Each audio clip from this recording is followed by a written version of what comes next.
Selamat pagi kepada Bapak, Ibu, Saudara yang dikasihi Tuhan Yesus Kristus.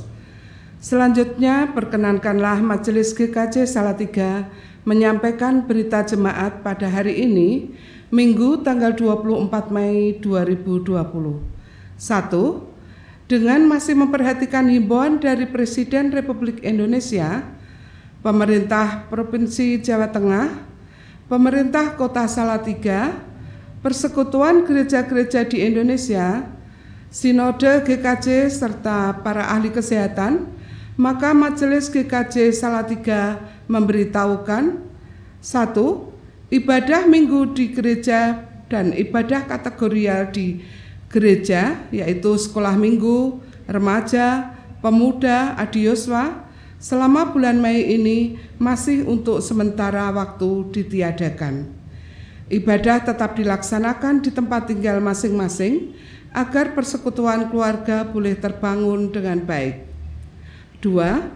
Persembahan syukur bisa dihimbau melalui bendahara blok atau kelompok PA sesuai kondisi, untuk selanjutnya bisa diserahkan ke kantor gereja atau bisa ditransfer melalui rekening gereja, yaitu melalui BRI atas nama Wiji Astuti dan BCA atas nama GKJ Salatiga. Nomor rekening tertulis di warta jemaat yang dapat dilihat di website GKJ Salatiga atau dibaca melalui media sosial WhatsApp grup GKJ Salatiga. 2. Pengumpulan persembahan celengan aksi puasa Paskah dan persembahan unduh-unduh. Panitia Masa Paskah dan Pentakosta telah menata teknis pelaksanaan pengumpulan persembahan unduh-unduh sebagai berikut. Unduh-unduh atau persembahan syukur tahunan akan dilaksanakan pada hari Minggu 7 Juni 2020. Persembahan dikumpulkan di gereja pada hari Minggu 7 Juni 2020 dalam bentuk uang, dengan dimasukkan dalam amplop tertulis persembahan unduh-unduh. Panitia akan menyediakan amplop persembahan melalui ketua majelis wilayah atau akan diletakkan di dekat kotak persembahan gereja. Amplop unduh-unduh setelah diisi dimasukkan dalam kotak persembahan di gereja atau bisa dikumpulkan melalui majelis wilayah. Celengan aksi puasa Paskah dikumpulkan ke kantor gereja dan dimasukkan dalam gentong yang sudah disiapkan, atau pengumpulan bisa melalui majelis di wilayah masing-masing. 3. Pelayanan sakramen baptis dan sidi bagi warga dewasa masih ditunda pelaksanaannya. Yang keempat, pelayanan ibadah saat ini dilayani oleh Pendeta Stefanus Yosi Nugraha. Demikian berita jemaat minggu ini. Berita jemaat secara rinci dapat dibaca di warta jemaat yang telah disebarkan melalui media sosial ataupun link website GKJ Salatiga. Tuhan Yesus memberkati.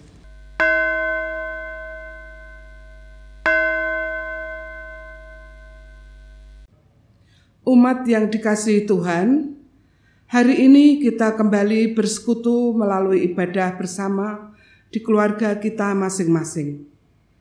Marilah kita bersama-sama menghadap Tuhan dengan menghayati kasih dan penyertaan Allah dalam hidup kita, serta memuji Dia, Sang Firman yang pernah menjadi manusia dan tinggal di antara kita. Benar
Umat yang dikasihi Tuhan, ibadah Minggu Paskah ke-7 saat ini berlangsung dalam nama Bapa, Anak, dan Roh Kudus. Kasih karunia dan damai sejahtera dari Tuhan Yesus Kristus menyertai saudara. Amin. Doa adalah nafas hidup orang beriman. Di Minggu Paskah ke-7 ini, kita diajak untuk kembali mengingat dan semakin menghidupi doa secara kreatif dan inovatif. Dengan demikian, relasi kita semakin dekat dengan Dia, Sang Penebus dosa manusia. Disitulah letak kekuatan hidup kita.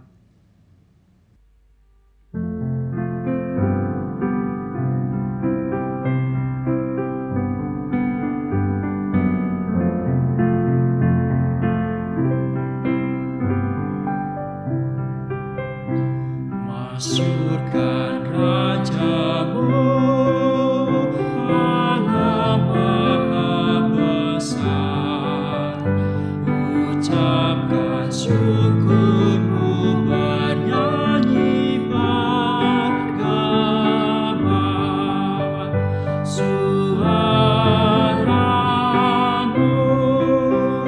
dan hati-Mu berpadu, puji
Kita tahu bahwa dalam hidup ini kita sering kurang menghidupi doa.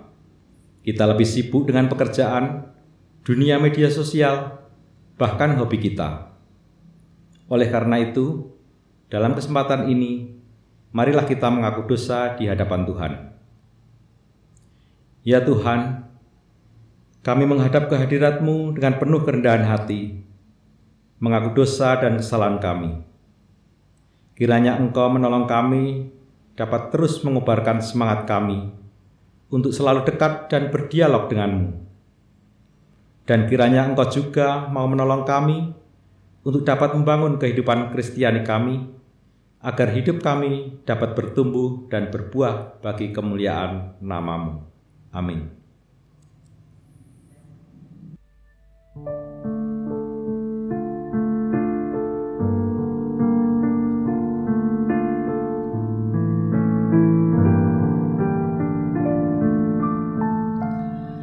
Kasihanilah aku yang lemah, ya Tuhan Maha Kuasa. Hapuskan semua kesalahanku, berilah anugerah. Oleh kasih dan kuasa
Umat yang dikasihi Tuhan, kini terimalah berita anugerah yang tertulis di dalam Injil Matius pasal 11 ayat 28 sampai dengan 30 yang berkata demikian.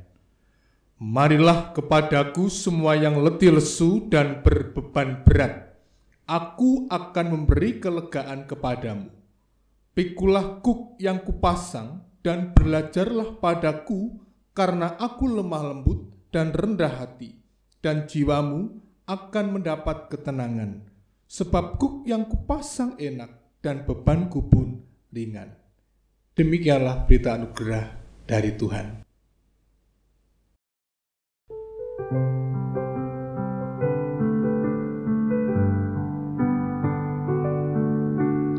Bila kau rasa gelisah di hatimu, bila kelam kabut tak menentu hidupmu, ingat masih ada seorang penolong bagimu. Yesus tak pernah jauh darimu.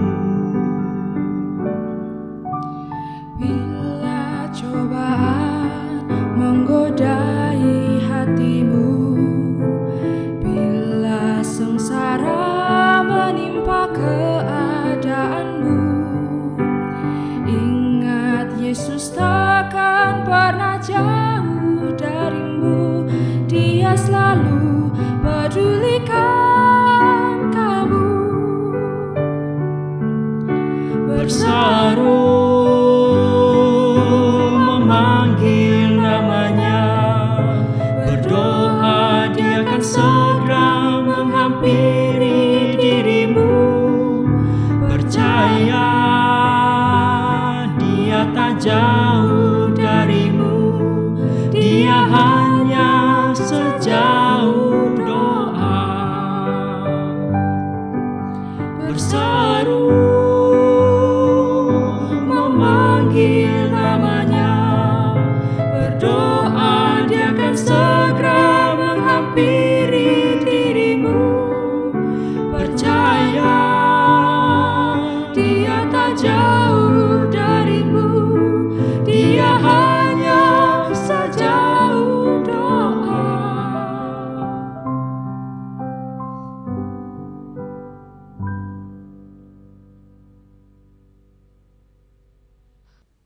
Umat yang dikasihi Tuhan, marilah sebelum kita mendengarkan firman Tuhan, kita bersama-sama memohon pimpinan Tuhan di dalam doa. Mari kita berdoa. Terpujilah Engkau, ya Tuhan Allah Bapa di surga, yang berkenan berfirman kepada setiap kami, menyatakan kehendaknya, menyatakan keagungan cinta kasih-Nya yang begitu luar biasa, menyatakan kebesaran Tuhan yang begitu agung. Biarlah saat ini setiap kami Tuhan karuniai roh hikmat, sehingga ketika kami membaca dan mendengarkan firman-Mu, kami diberikan pengertian dan kami sanggup melaksanakan firman tersebut dalam kehidupan kami hari lepas hari. Terkhusus pada saat-saat sekarang ini ya Tuhan, ketika kami merasakan pergumulan dan tantangan hidup yang begitu berat, ketidakpastian yang selalu membayangi diri kami, kiranya firman Tuhan yang akan diperdengarkan di tengah-tengah kami saat ini memberikan petunjuk hidup yang benar. Hanya di dalam nama Tuhan Yesus Kristus, kami naikkan doa ini kepada Allah Bapa di surga. Amin. Umat yang dikasihi Tuhan, pembacaan firman Tuhan pada saat ini terambil dari Injil Yohanes pasal 17, ayatnya yang pertama sampai dengan yang ke-11. Injil Yohanes pasal 17 ayat yang pertama sampai dengan yang ke-11. Lembaga Alkitab Indonesia memberikan judul Doa Yesus untuk murid-muridnya. Demikianlah kata Yesus. Lalu ia menengadah ke langit dan berkata, Bapa, telah tiba saatnya, permuliakanlah anakmu, supaya anakmu mempermuliakan engkau. Sama seperti engkau telah memberikan kepadanya kuasa atas segala yang hidup, demikian pula ia akan memberikan hidup yang kekal kepada semua yang telah engkau berikan kepadanya. Inilah hidup yang kekal itu, yaitu bahwa mereka mengenal engkau satu-satunya Allah yang benar, dan mengenal Yesus Kristus yang telah engkau utus. Aku telah mempermuliakan engkau di bumi dengan jalan menyelesaikan pekerjaan yang engkau berikan kepadaku untuk melakukannya. Oleh sebab itu ya Bapa, permuliakanlah aku padamu sendiri dengan kemuliaan yang kumiliki di hadiratmu sebelum dunia ada. Aku telah menyatakan namamu kepada semua orang yang engkau berikan kepadaku dari dunia. Mereka itu milikmu, dan engkau telah memberikan mereka kepadaku, dan mereka telah menuruti firman-Mu. Sekarang mereka tahu bahwa semua yang engkau berikan kepadaku itu berasal daripadamu. Sebab segala firman yang engkau sampaikan kepadaku telah kusampaikan kepada mereka, dan mereka telah menerimanya. Mereka tahu benar-benar bahwa aku datang daripadamu, dan mereka percaya bahwa engkaulah yang telah mengutus aku. Aku berdoa untuk mereka. Bukan untuk dunia aku berdoa, tapi untuk mereka yang telah engkau berikan kepadaku. Sebab mereka adalah milikmu. Dan segala milikku adalah milikmu. Dan milikmu adalah milikku. Dan aku telah dipermuliakan di dalam mereka.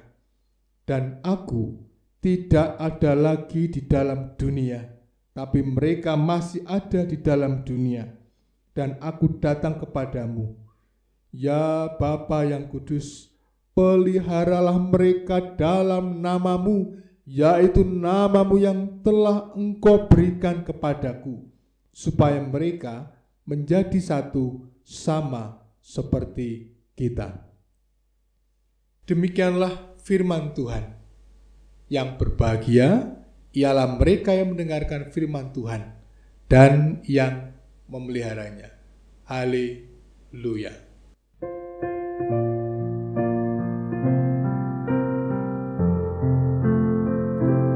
Haleluya, haleluya, haleluya.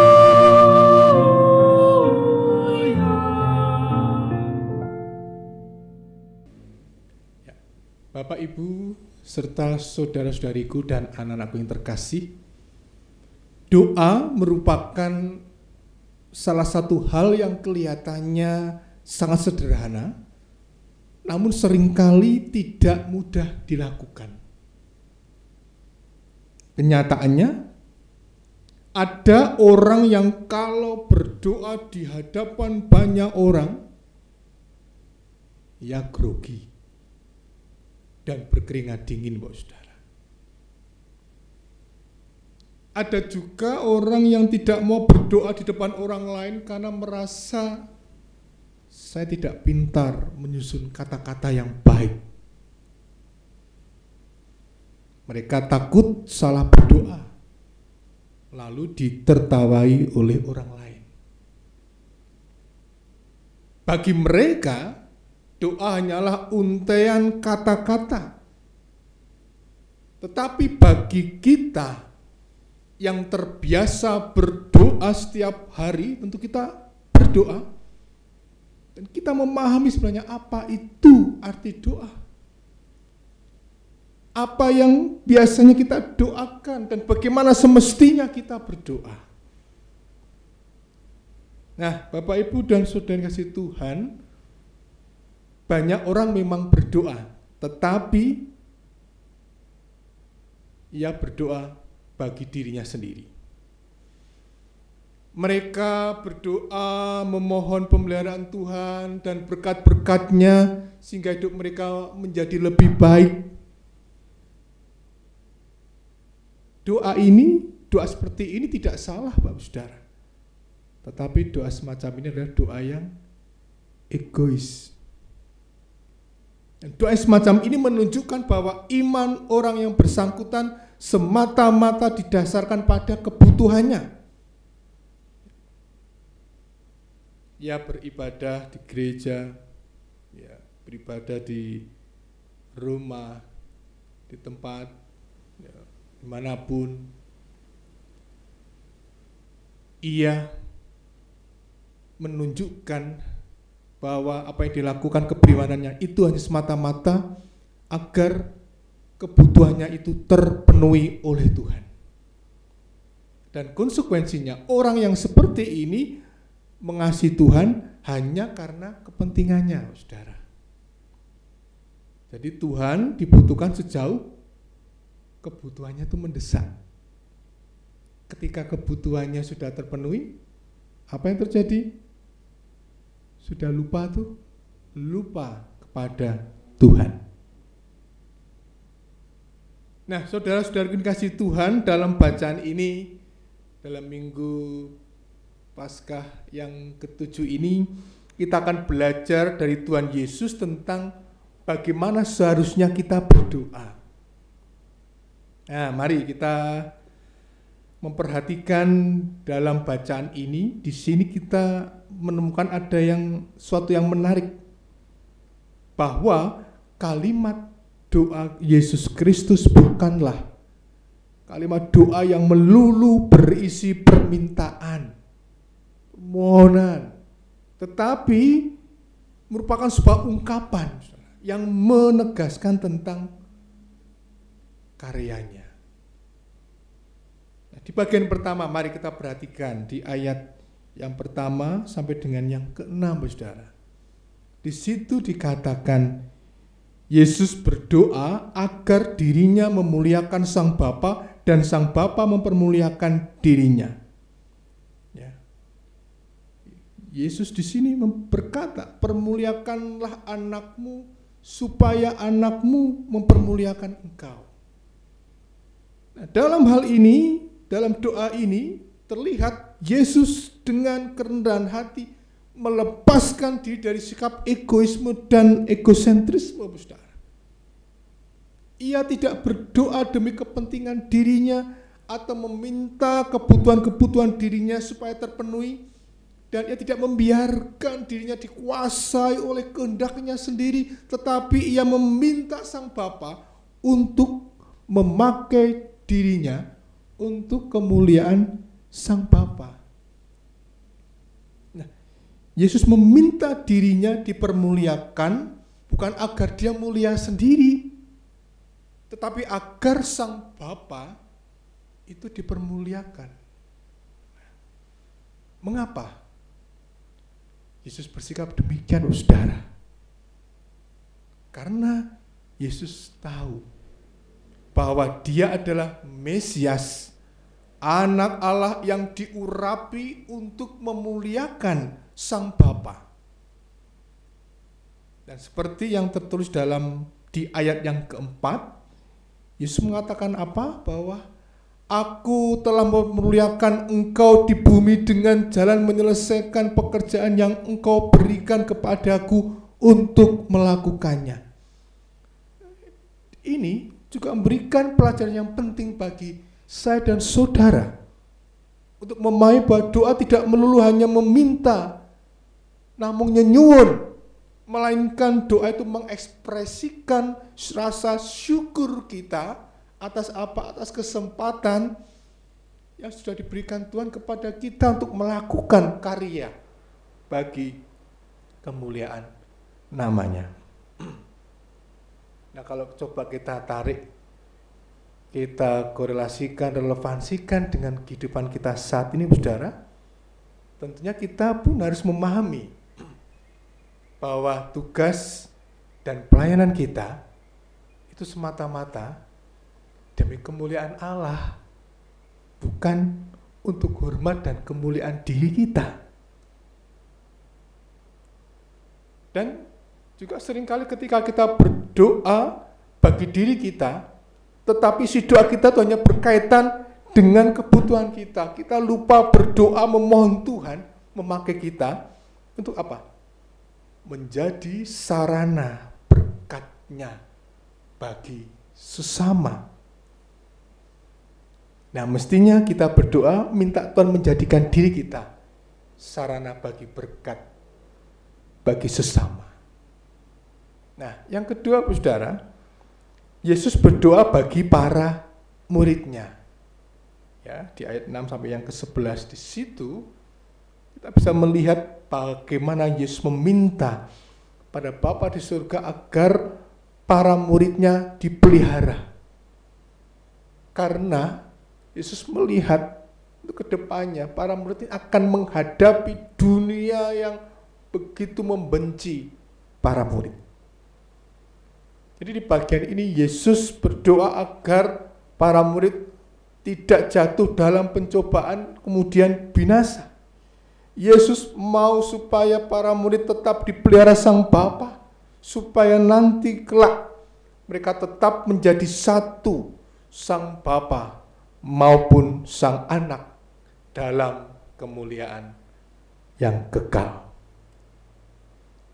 Nah, Bapak Ibu, saudara-saudari yang saya kasih dalam Tuhan Yesus Kristus, menarik bahwa Tuhan Yesus tidak meminta supaya para murid ditarik dari dunia. Ini di ayatnya yang ke-15, saudara. Tadi tidak kita baca, tapi saya melihat sesuatu yang menarik. Yesus berdoa supaya para murid tidak ditarik dari dunia, karena Yesus ingin agar mereka bersaksi tentang Kristus di dunia ini. Yesus minta agar para murid dilindungi dari berbagai tantangan, godaan. Yesus meminta agar mereka dikuduskan, artinya supaya tetap menjadi milik Kristus.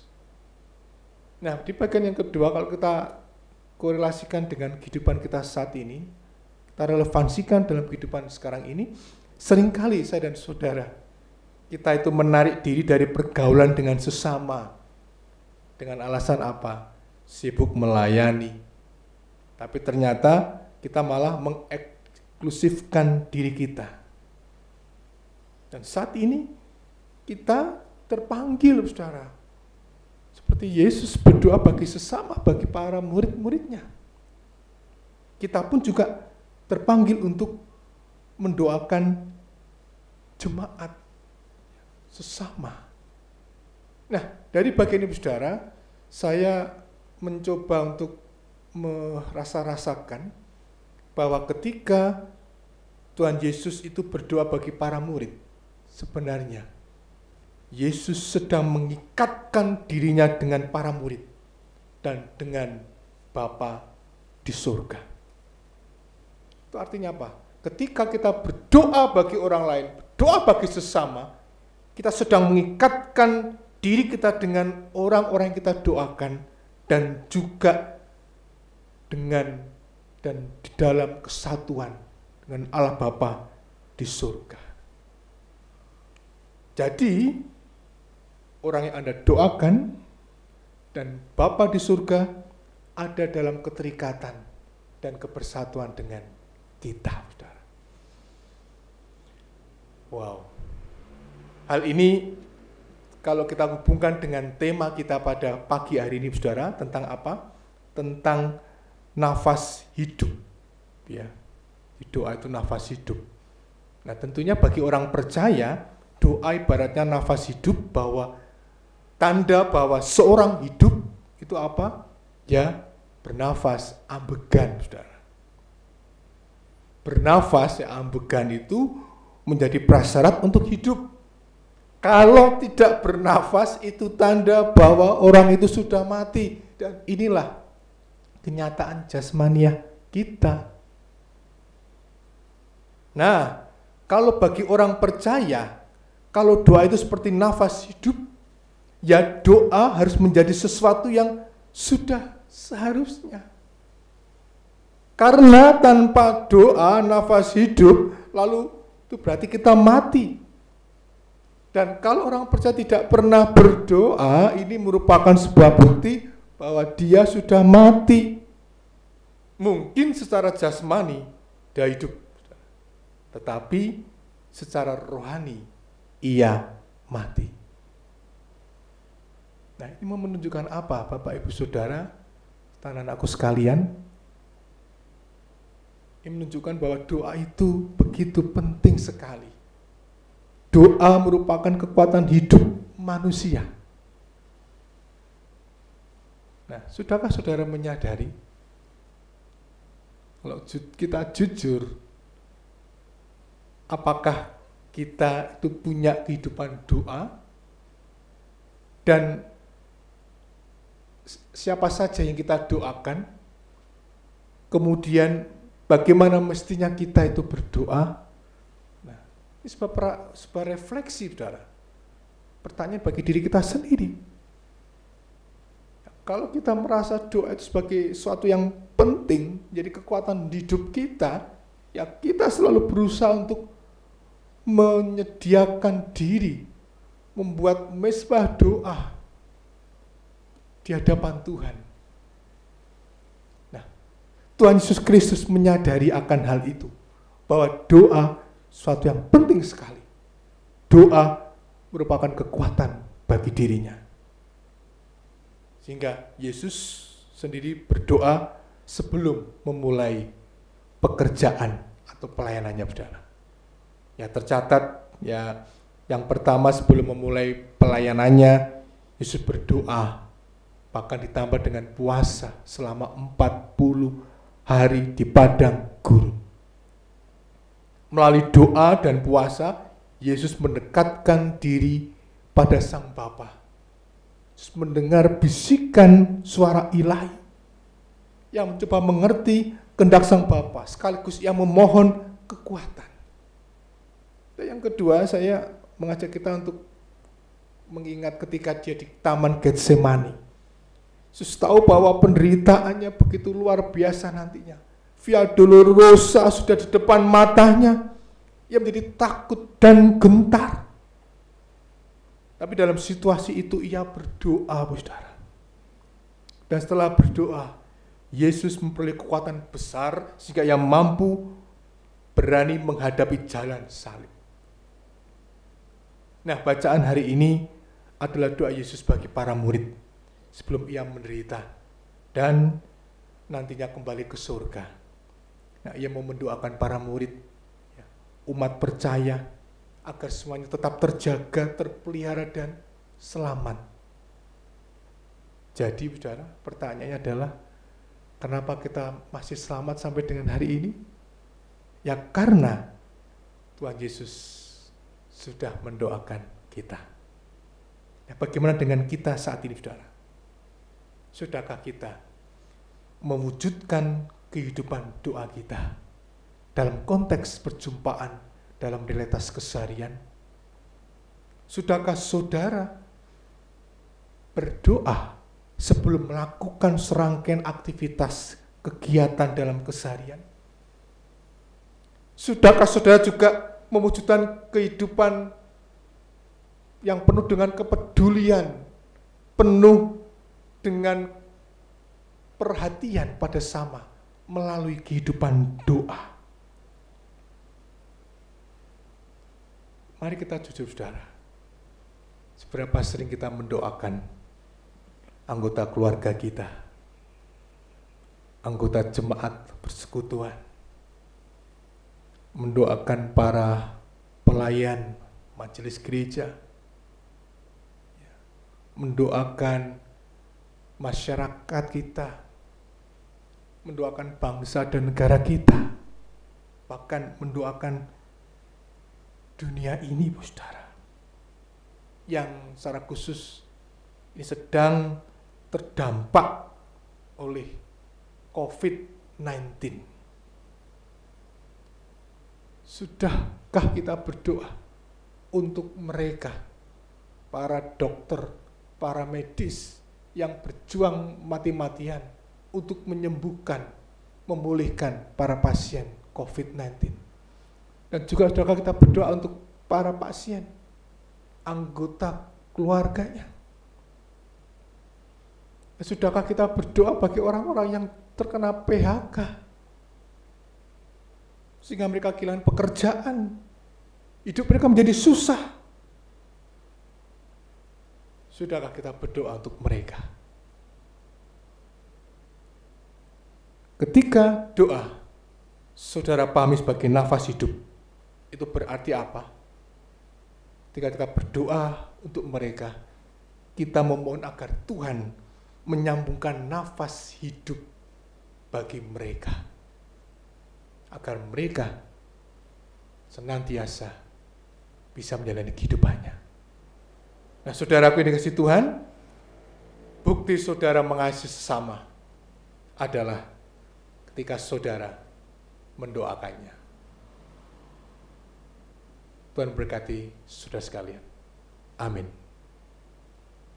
Umat yang dikasihi Tuhan, mari kita masuk dalam saat teduh sejenak.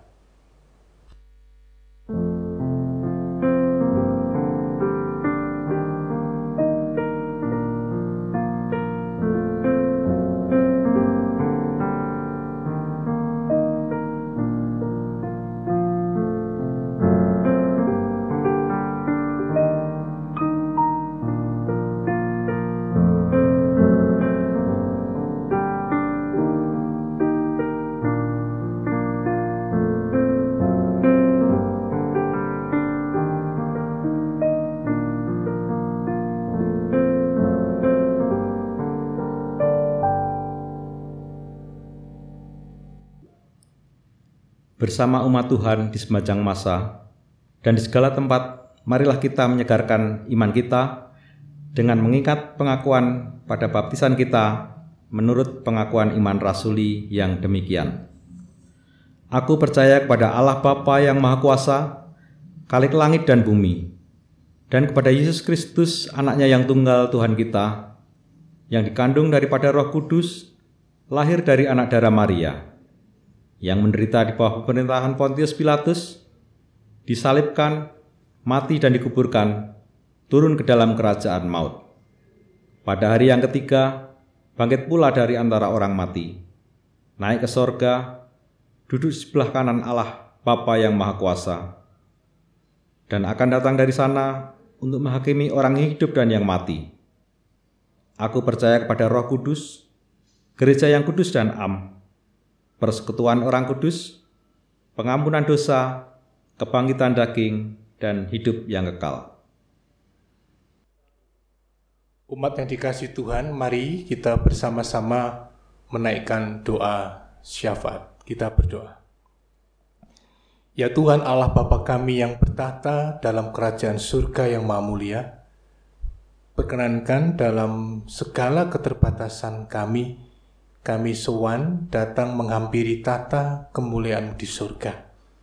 Kami ingin menaikkan beberapa syafaat kami ya Tuhan.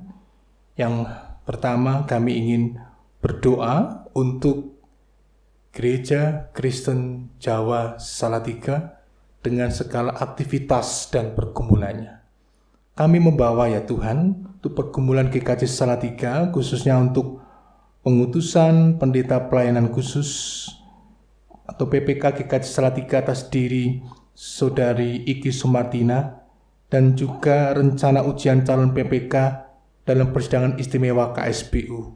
Kiranya Tuhan melancarkan segala rancangan yang sudah dibuat oleh majelis dalam kepanitiaan, yang sekiranya beberapa bulan ini berhenti dikarenakan situasi COVID-19 ini. Kami percaya bahwa Tuhan akan membuka jalan sehingga pelaksanaan ujian calon PPK dan ibadah pengutusan pendeta pelayanan khusus ini pada waktunya boleh berjalan dengan baik dan lancar. Demikian juga kami berdoa ya Tuhan untuk pembangunan rumah Pastori GKJ Salatiga yang ada di Trigosari. Kiranya Tuhan mencukupkan segala sesuatu yang dibutuhkan oleh panitia, sehingga pada saatnya rumah pastori yang ada di Trigosari ini boleh selesai. Kami berdoa Tuhan untuk pengurusan perizinan pendirian PAUD Anugerah GKJ Salatiga yang sampai saat ini masih terus berproses. Kami percaya pada saatnya nanti PAUD Anugerah GKJ Salatiga sungguh-sungguh telah mendapatkan izin untuk pendirian PAUD. Kami serahkan untuk proses belajar dan mengajar di PAUD Anugerah ini biar semuanya berjalan dengan baik dan lancar. Kami juga berdoa ya Tuhan untuk tim multimedia dan relawan yang memproduksi setiap rekaman ibadah, mulai dari sekolah minggu, dari remaja, pemuda, sampai ibadah minggu keluarga. Biarlah semuanya selalu ada di dalam pemeliharaan cinta kasih Tuhan. Kami juga berdoa untuk ya Tuhan, untuk jemaat kami yang sakit satu persatu dimanapun mereka berada. Kami percaya sentuhan tangan kasih Tuhan yang penuh dengan kuasa itu akan selalu menyembuhkan, akan selalu menguatkan kondisi mereka yang sakit, bahkan juga anggota keluarga yang hadir, yang selalu merawat mereka dengan cinta kasih. Kami saat ini juga teringat ya Tuhan untuk keluarga besar almarhum Bapak Kadarusmanto, di mana beberapa hari yang lalu Engkau telah pernah memanggil pulang almarhum Bapak Kadarusmanto ke pangkuanmu. Kami bisa merasakan kesedihan, kedukaan yang dirasakan oleh keluarga. Kami berdoa untuk Buning Kadarusmanto dan anak-anak yang ditinggalkan, keluarga besarnya, mereka boleh selalu ada di dalam penghiburan, penguatan di dalam Tuhan. Sehingga sedikit demi sedikit kedukaan mereka akan luntur digantikan dengan sukacita surgawi. Bapa kami yang di surga, saat ini kami juga berdoa untuk situasi yang ada di luar gereja, situasi yang ada di masyarakat, bangsa dan negara ini ya Tuhan. Khusus terkait dengan Corona-19 ini Tuhan, COVID-19 ini. Kami berdoa ya Tuhan, ternyata virus COVID-19 ini telah berdampak luas sekali dalam kehidupan, baik itu pribadi, keluarga, masyarakat, bangsa dan negara kami, bahkan dunia ini Tuhan. Oleh karena kami berdoa ya Tuhan, supaya setiap keluarga, masyarakat, bangsa ini, bahkan dunia boleh bergandengan tangan untuk menghadapi pandemi COVID-19 ini Tuhan. Biarlah setiap kami ini boleh menjadi subjek kunci untuk penanganan krisis yang diakibatkan oleh pandemi COVID-19 ini Tuhan. Kami bisa melihat bagaimana keluarga banyak menanggung beban krisis pada saat pandemi COVID-19 ini. Setiap keluarga, masyarakat, pemerintah juga berusaha bagaimana melindungi anggota masyarakatnya, warganya, melindungi anggota keluarganya dari bahaya, merawat setiap pribadi lepas pribadi. Kemudian juga setiap keluarga berusaha untuk selalu menjalankan tugas tanggung jawab mereka, menghidupi keluarga di tengah-tengah situasi mereka sedang PHK. Mereka tidak bisa mencari uang, mencari pemasukan. Mereka hanya tinggal diam di rumah, menunggu bantuan dari pemerintah, dari masyarakat, dan lain sebagainya. Ya Tuhan, kami sungguh merasakan pandemi ini benar-benar mengguncang kehidupan manusia. Dan setiap kami menghadapi masalah akibat dampak dari pandemi COVID ini, yang mengakibat dampak ekonomi, sosial, dan psikologis, Oleh karena Tuhan, kami memohon kiranya kasih karunia Tuhanlah yang selalu akan menopang kami. Dan seperti firman Tuhan tadi menguatkan kami untuk kami tetap saling mendoakan satu dengan yang lain. Tentunya tidak hanya berhenti dengan berdoa, tapi juga ada action, do something, melakukan sesuatu untuk menolong sesama, sekalipun dalam keterbatasan, kesempatan untuk berbagi, kesempatan untuk peduli, itu pun tetap masih terbuka luas dalam kehidupan kami. Dengan Tuhan pakai kami, setiap pribadi, keluarga, gereja ini, di tengah-tengah masyarakat, tengah-tengah bangsa ini, untuk kami boleh menjadi bagian integral dari situasi ini, untuk kami boleh meringankan beban saudara-saudara kami yang terkena dampak dari COVID-19 ini. Ya Tuhan, kami serahkan untuk juga di luar konteks kebangsaan kami, bangsa yang ada di dunia ini. Tuhan berkati mereka Tuhan seperti Kau berkati bangsa ini. Bila bangsa-bangsa di dunia ini Tuhan terus ada di dalam pemeliharaan cinta kasih Tuhan untuk bersama-sama menghadapi pandemi COVID-19 ini dengan bersatu hati, dengan saling mendoakan, saling mensupport, menguatkan satu dengan yang lain. Ya Tuhan, kami percaya bahwa pandemi COVID-19 ini akan segera selesai, badai ini akan berlalu, digantikan dengan sukacita yang datang dari Tuhan. Sehingga aktivitas kami selanjutnya boleh berjalan seperti biasanya. Inilah Tuhan, syafaat kami yang boleh kami aturkan kepada Allah Bapa di surga. Kiranya Engkau berkenan untuk mendengarkan dan menjawab seru doa kami ini. Dan kami akan menutup doa syafaat ini dengan bersama-sama menaikkan doa Bapa kami dalam sebuah pujian.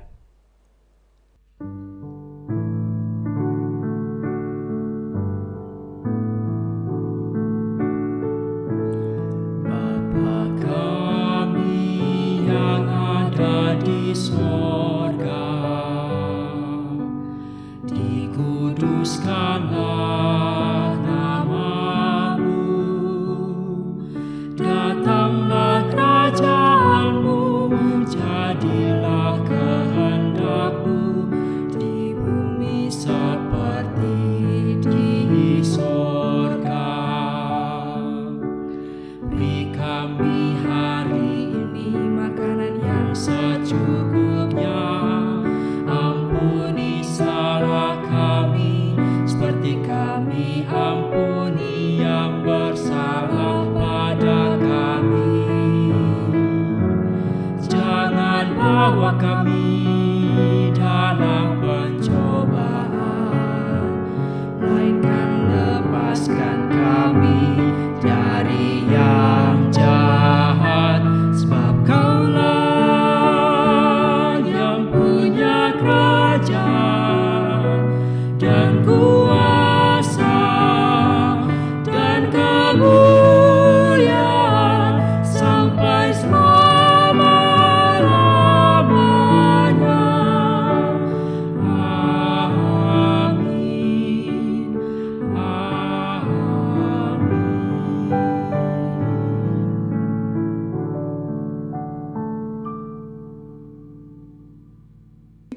Umat yang dikasihi Tuhan, marilah kita mengucap syukur kepada Tuhan melalui persembahan yang akan kita kumpulkan saat ini. Firman Tuhan yang mendasari persembahan kita diambil dari 1 Tawarikh 29 ayatnya yang 13 dan 14 yang berbunyi demikian. Sekarang ya Allah kami bersyukur kepadamu dan memuji nama-Mu yang agung itu. Sebab siapakah aku ini dan siapakah bangsaku sehingga kami mampu memberikan persembahan sukarela seperti ini?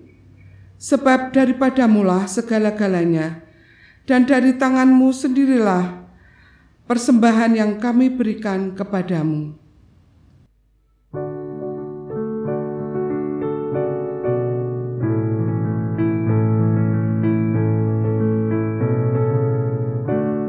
Di sini